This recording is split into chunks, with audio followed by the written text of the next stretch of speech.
नमस्कार। आज हम जानेंगे 49वें श्लोक का अर्थ। श्लोक 49। माते व्यथा मा च विमूढ़ भावो दृष्ट्वा रूपं घोरमीदृं ममेदं व्यपेतभिः प्रीतमनः पुनस्त्वं तदेव मे रूपमिदं प्रपश्य।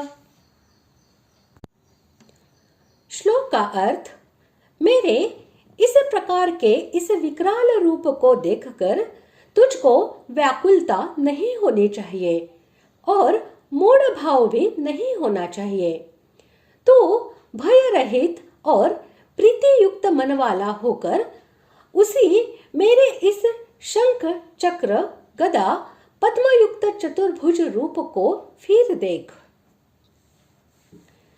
मेरे इस विकराल रूप को देखकर तुझको व्याकुलता और मूढ़ भाव नहीं होना चाहिए।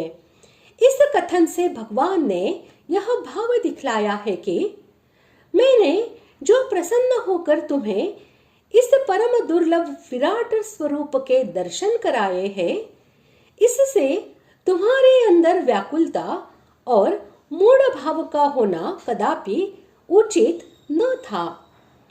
तथापि जब इसे देखकर तुम्हें व्यथा तथा मोह हो रहा है और तुम चाहते हो कि मैं अब इस स्वरूप को संवरण कर लूं, तब तुम्हारी इच्छानुसार तुम्हें सुखी करने के लिए अब मैं इस रूप को तुम्हारे सामने से छिपा लेता हूं। तुम मोहित और डर के मारे व्यथित न हो। त्वं के साथ व्यपेत भी और प्रीतमना विशेषण देकर भगवान ने यह भाव दिखलाया है कि जिस रूप से तुम्हें भय और व्याकुलता हो रही थी, उसको संवरण करके अब मैं तुम्हारे इच्छित चतुर्भुज रूप में प्रकट होता हूँ। इसलिए तुम भय रहित और प्रसन्न मन हो जाओ। तत् और इदम विशेषण देकर यह भाव दिखलाया है कि जिस चतुर्भुज देव रूप के दर्शन मैंने तुमको पहले कराए थे एवं अभी जिसके दर्शन के लिए तुम प्रार्थना कर रहे हो, अब तुम उसी रूप को देखो। यह वही रूप अब तुम्हारे सामने है।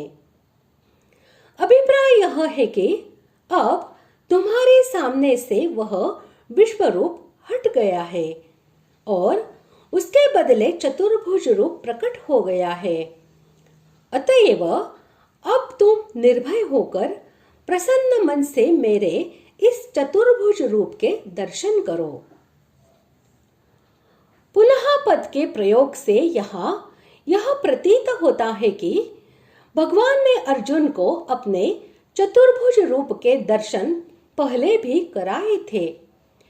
45वें और 46वें श्लोकों में की हुई अर्जुन की प्रार्थना में तत एव और तेन एव पदों के प्रयोग से भी यही भाव स्पष्ट होता है। इस प्रकार आज हमने 49वें श्लोक का अर्थ जान लिया है। अगले भाग में जानते हैं 50वें श्लोक का अर्थ। धन्यवाद।